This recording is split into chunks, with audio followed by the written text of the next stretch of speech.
அலைகள், ஒலியை பிரியும் காற்று, ஒலியை பிரியும் சிற்பம், செந்தமிழ் பிரியும் சங்கம், செந்தமிழ் பிரியும் அலைகள், ஒலியை பிரியும் காற்று. யாரோ நின்னை பிரிகிறேன், பிரிகிறேன், பிரிகிறேன். யாரோ நின்னை பிரிகிறேன், பிரிகிறேன், பிரிகிறேன். சிறுகோட்டு பெரும்பழம் தூங்கியாங்கு என் உயிரோ சிறிதே காதலோ பெரிதே.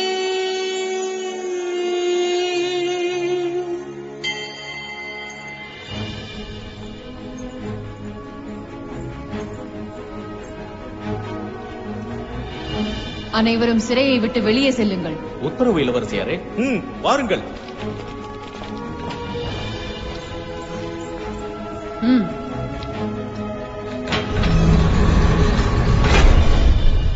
ராணா,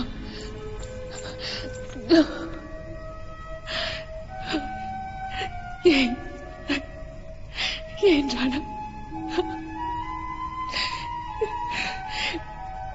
எதற்காக என் தந்தையை கொல்ல வந்தாய்?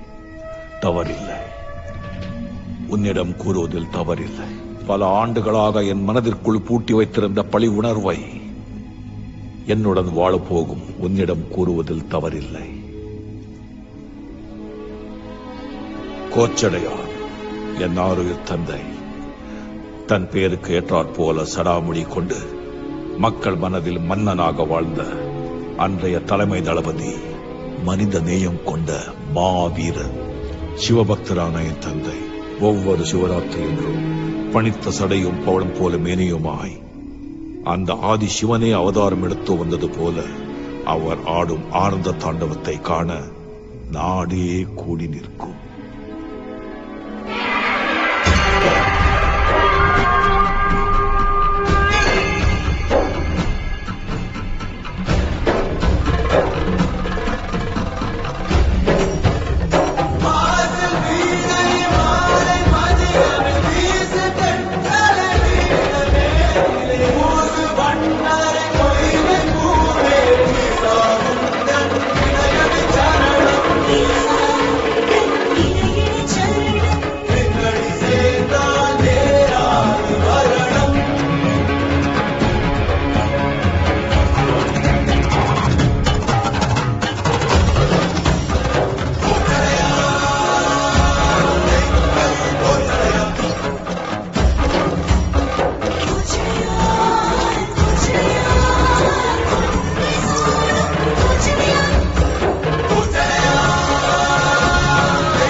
சிவபக்திக்கு எப்படி ஆடற்கலையோ அதே போல தேசபக்திக்கு போர்க்கலை.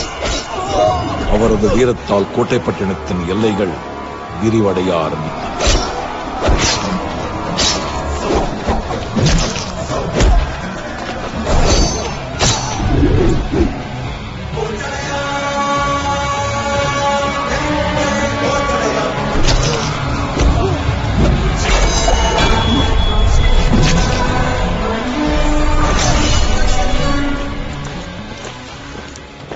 எங்கும் அவருக்கு கிடைத்த மரியாதை கேட்டு வாங்கியது அல்ல, கேட்காமல் கிடைத்தது.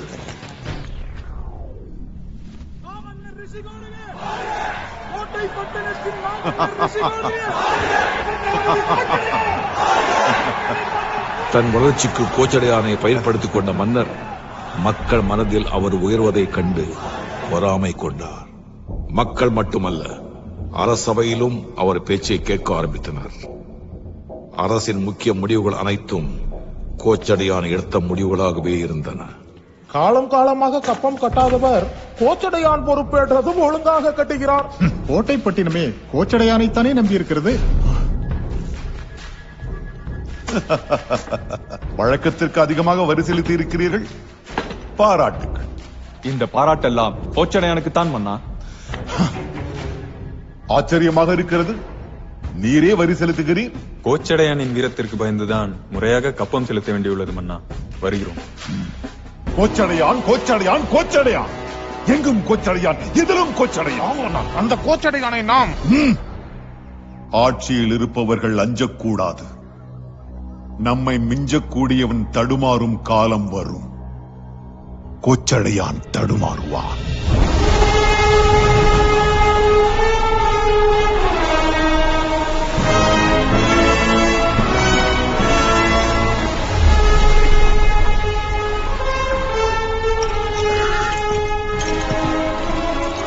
கோட்டைப்பட்டினத்தை மேலும் வலுவாக்க பாரசீகத்திலிருந்து குதிரைகளையும் ஆயுதங்களையும் வாங்கிக் கொண்டு தன் படைகளோடு தாயகம் திரும்பி வந்து கொண்டிருந்த அந்த இரவில் களங்கள் அருகில் வந்துவிட்டன. தயாராகுங்கள்.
கலிங்கபுரி வீரர்கள் கடல் கொள்ளையர்களான காரணம் என்ன? சொல். நீங்கள் பாரசீக நாட்டிலிருந்து வாங்கி செல்லும் போர் குதிரைகளையும் ஆயுதங்களையும் கடத்தி சென்று எங்கள் படைகளை பலப்படுத்த வேண்டும் என்பதே கலிங்கபுரி மன்னரின் உத்தரவு. எதிரிகளை நேருக்கு நேரு சந்தித்து ஜெயிப்பதுதான் ஒரு நாட்டின் போர் தர்மம். கொள்ளையெடுத்து தன் நாட்டை வலுப்படுத்த நினைப்பது வெட்கக்கேடு. இதை இந்த கோச்சடையான் சொன்னதாக உன் மன்னரிடம் போய் சொல். போ. தளபதியாரே, எதிரிகளை ஒழிக்காமல் அனுப்பிவிட்டீர்கள். எதிரிகளை ஒழிக்க எத்தனையோ வழிகள் உண்டு. முதல் வழி மன்னிப்பு.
மாற்றம் ஒன்றுதான் மாறாதது. மாறுவதெல்லாம் உயிரோடு, மாறாததெல்லாம் மண்ணோடு. பொறுமை கொள். தண்ணீரை கூட சல்லடையில் அள்ளலாம். அது பனிக்கட்டி ஆகும் வரை பொறுத்திருந்தது. பணத்தால் சந்தோஷத்தை வாடகைக்கு வாங்கலாம், விலைக்கு வாங்க முடியாது. பகைவனின் பகையை விட நண்பனின் பகையே ஆபத்தானது. சூரியனுக்கு முன் எழுந்து கொள், சூரியனே ஜெயிப்பாய். நீ என்பது உடலா, உயிரா, பெயரா? மூன்றும் இல்லை, செயல்.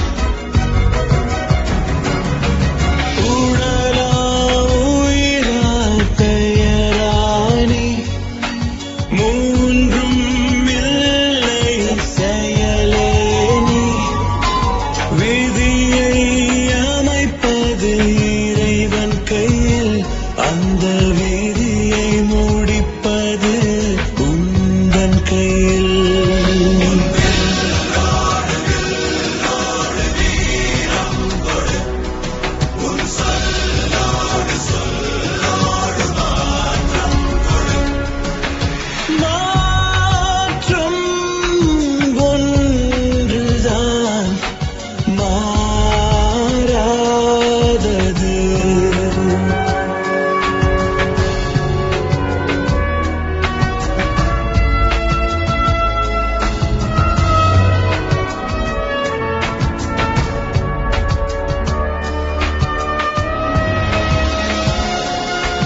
போகலாம் என்பவன் எஜமான், வா போகலாம் என்பவன் தலைவன். நீ எஜமானா தலைவன்? நீ ஓட்டம் பிடித்தால் துன்பம் உன்னை துரத்தும். எதிர்த்து நில், துரத்திய துன்பம் ஓட்டம் பிடிக்கும். பெற்றோர்கள் அமைவது விதி, நண்பர்களை அமைப்பது மதி. சினத்தை அடக்கு, கோபத்தோடு எழுகிறவன் நஷ்டத்தோடு உட்காருகிறான். நண்பா, எல்லாம் கொஞ்ச காலம்.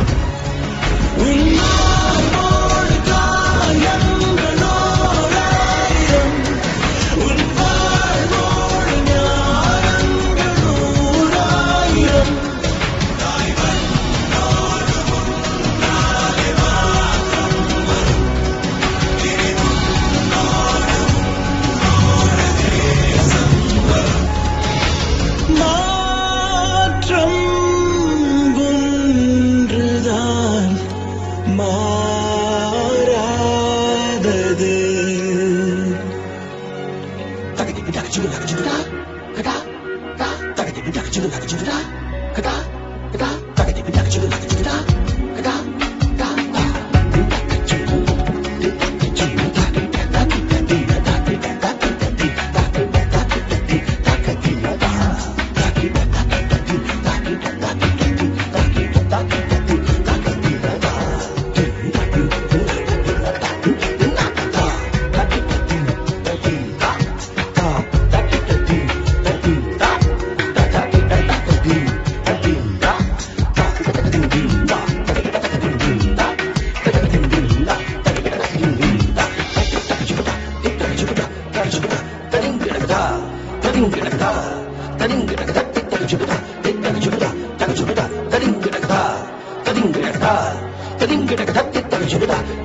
தளபதியாரே, தளபதியாரே.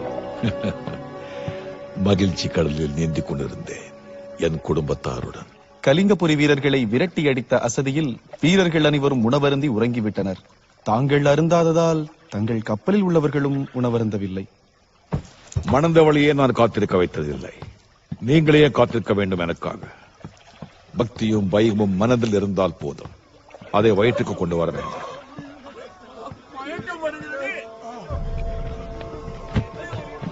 நம் வீரர்களுக்கு என்ன ஆயிற்று? உடனடியாக எல்லா கப்பல்களுக்கும் நங்கூரமிட்டு நிறுத்துங்கள்.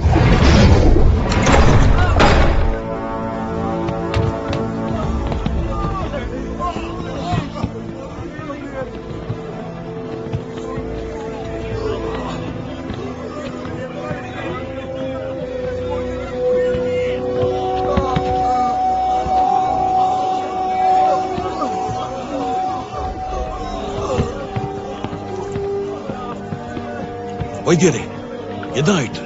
கலிங்கபுரி வீரர்கள் நம் உணவில் விஷம் கலந்து விட்டார்கள் தளபதியாரே.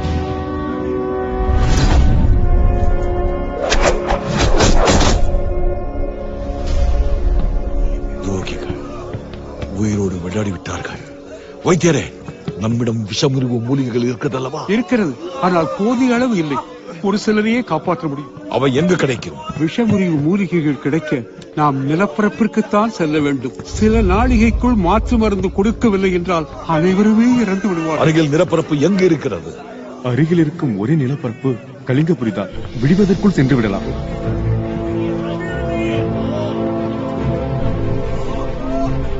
அனைத்து கப்பல்களும் கலிங்கபுரிக்கு செல்லட்டும். தளபதியாரே, அழிக்க நினைத்தவர்களிடமே உதவியின்றி போய் நிற்பது. எனக்கு எம் மக்களின் உயிர்தான் முக்கியம்.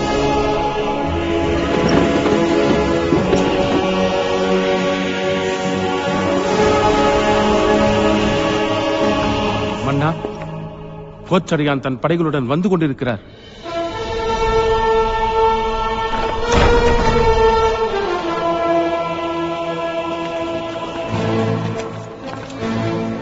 பாருங்கள், கோட்டைப்பட்டினத்தின் மானம் காக்கும் மாவீரனே, தலைமை தளபதி கோச்சடையான் அவர்களே, வாருங்கள். எங்களுக்கு வரவேற்பு அவசியம் இல்லை. நாங்கள் இங்கு வந்ததின் அவசியம் தெரிந்து கொள்ளுங்கள். தெரியும், உங்கள் எதிரி நாட்டிடம் யாசகம் கேட்டு வந்திருக்கிறீர்கள். நாங்கள் யாசகம் கேட்டு வரவில்லை, வாய்ப்பளிக்க வந்திருக்கிறோம். என்ன வாய்ப்பு?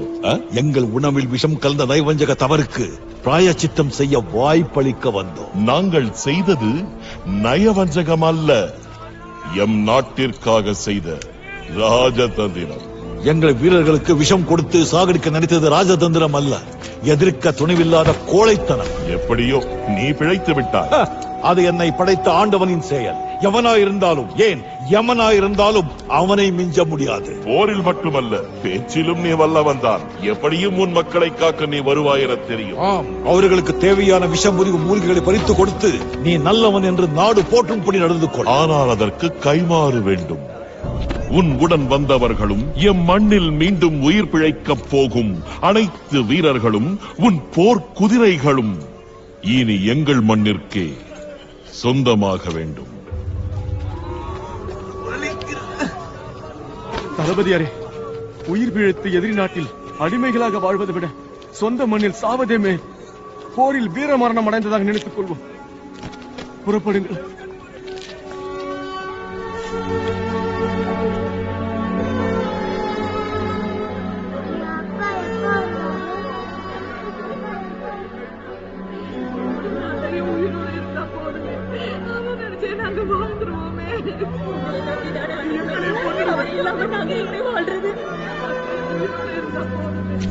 ராஜமகேந்திரா, இந்த கோச்சடையான் தன் நாட்டையும் மக்களையும் காக்க பிறந்தவன். உன் ஆசைப்படி விஷமருந்திய அனைவரையும் இங்கேயே விட்டு செல்கிறேன், ஒரே ஒரு நிபந்தனையுடன். என்ன உன் நிபந்தனை? என் மக்கள் அனைவரையுமே அடிமைகளாக இல்லாமல் வீரர்களாக நீ ஏற்றுக்கொள்ள வேண்டும். சத்தியமாக. ஆனால் இது நிரந்தரம் என்று நினைத்து விடாதே. என்றாவது ஒரு நாள் இவர்களை இங்கிருந்து விட்டு செல்வேன் என்ற நம்பிக்கையுடன் விட்டு செல்கிறேன். வருகிறேன்.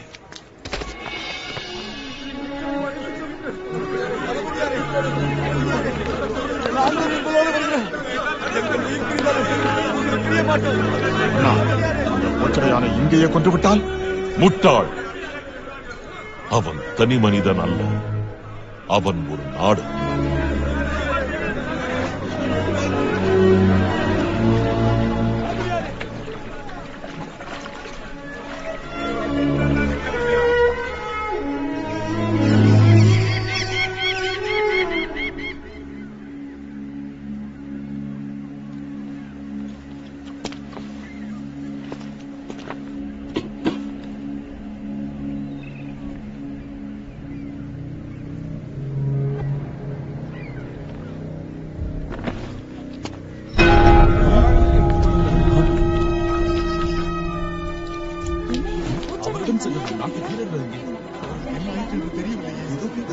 தளபதிகளே, இன்று இக்கிழமை இப்பொழுதே நம் நாட்டின் அனைத்து படைகளையும் தயார் செய்யுங்கள். நாளைய கலிங்கத்திற்கு படையெடுக்க வேண்டும்.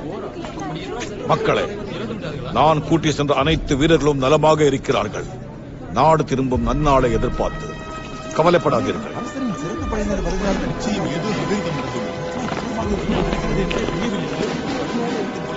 மன்னிக்க வேண்டும் தளபதியாரே, மன்னர் உங்களை கைது செய்து அழைத்து வரச் சொன்னார்.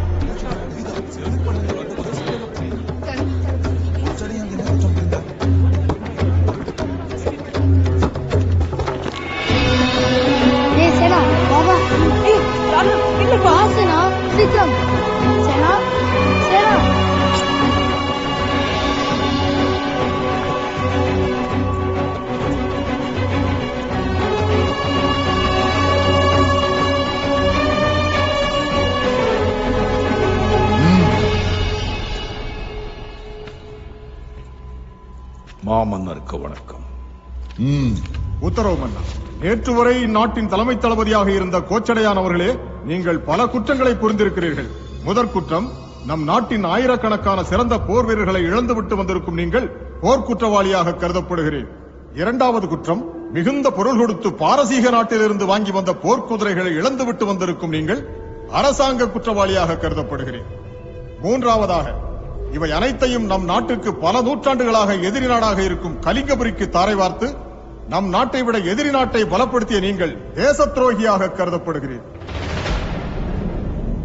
கோச்சடையான் அவர்களே, தங்கள் மீது சுமத்தப்பட்டிருக்கும் குற்றச்சாட்டுகளுக்கு என்ன விளக்கம் தரப்போகிறேன்? தெளிவுரையும் முடிவுரையும் தெளிந்த நீரோடையாக தெரிந்த பிறகு முன்னுரை எதற்கு? அப்படி என்றால் குற்றங்களை ஒப்புக்கொள்கிறீரா? தீர்ப்புக்காக காத்திருக்கிறேன். உயிர் மேல் பயமில்லாமல் பேசுகிறீர். அடுத்தவர்களின் உயிர் மேல் பயம் இருந்ததினால் இப்படி பேச வேண்டியதாகிவிட்டது. தவறாக நினைக்க வேண்டும். போதும் உன் விளக்கங்கள். குற்றங்களின் தலையாக தேச துரோக குற்றம் புரிந்த கோச்சடையானுக்கு மக்கள் மன்றத்தில் மரண தண்டனை விதிக்கிறேன்.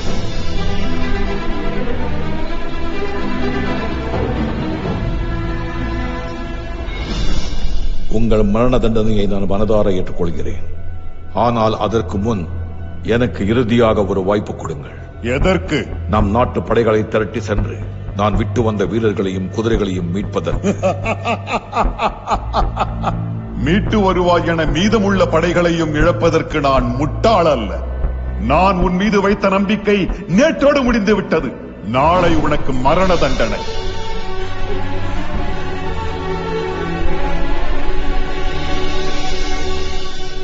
கலங்காதியாவே.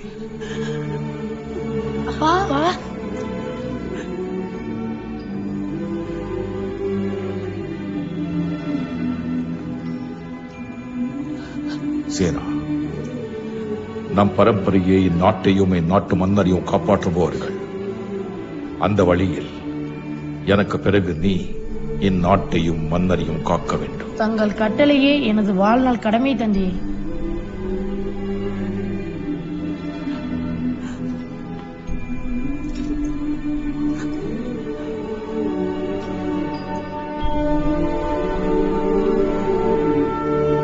முக்கியமாக ஒன்று, கலிங்கபுரியில் என்றாவது ஒரு நாள் நான் வந்து மீட்பேன் என்று காத்துக் கொண்டிருக்கும் என் வீரர்களை மீட்பதுதான் உன்னுடைய முதல் கடமை.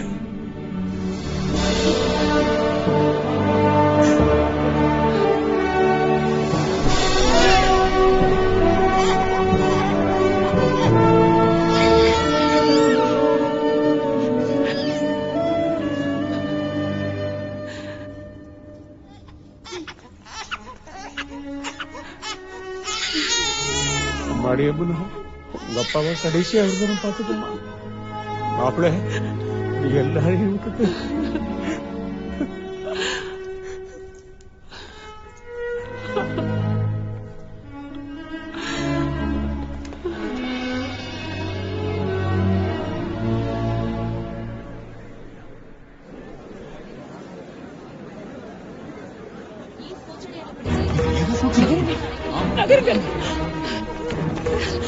குழந்தைகளுக்கு அனுமதி இல்லை. கோச்சடையானுடைய குழந்தைங்க இங்க விடுப்பா. நன்றி. வாங்க ராணா சேனா. கோட்டை பட்டினத்தின் மன்னனே, நீ இட்டு கட்டளை நிறைவேற்றும் முன் என் கணவர் செய்த குற்றம் என்ன என்று இந்த மக்கள்